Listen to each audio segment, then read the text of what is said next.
South Korean Marines evaluate robots in combat exercise. A South Korean Marine unit sent a robot on 4 legs walking point ahead of its own troops during a live combat exercise last week, a small but telling sign of how the country's military is trying to solve a problem that has nothing to do with technology and everything to do with demographics. The Republic of Korea Marine Corps 1st Division Combat Experimentation Battalion tested an integrated manned and unmanned combat system that combined K-808 wheeled armored personnel carriers, aerial drones, and quadruped walking robots during a field exercise simulating real combat conditions, according to footage and reporting distributed by South Korean defense media. Drones scouted enemy positions from overhead while a command post monitored the battlefield in real time, and a quadruped robot moved ahead of the formation's human troops, taking on dangerous reconnaissance duties specifically to keep Marines out of the most immediate line of fire. The K-808,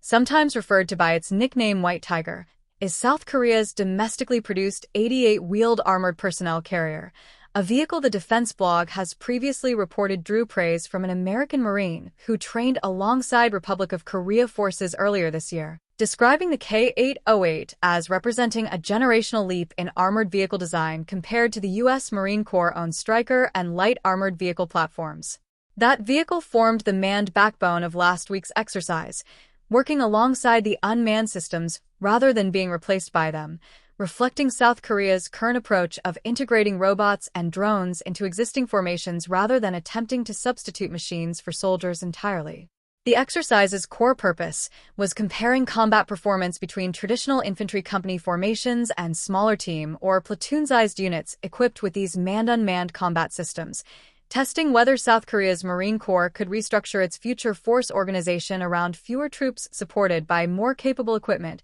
without sacrificing overall combat effectiveness. That comparison matters enormously to a country facing one of the world's steepest demographic declines, since South Korea's shrinking birth rate has already begun reducing the pool of young men available for compulsory military service, forcing planners across all branches of the armed forces to find ways of maintaining combat power with fewer available personnel rather than simply accepting a smaller, less capable military. Troops participating in the exercise wore body cameras and smart glasses that transmitted footage of their actions directly back to the command post in real time, letting commanders issue tactical instructions based on what individual Marines were actually seeing and doing in the field rather than relying on delayed radio reports or after-action reconstruction. That setup represents what the exercise described as a hyper-connected command and control system, a network intended to compress the time between a soldier encountering a threat and a commander responding to it,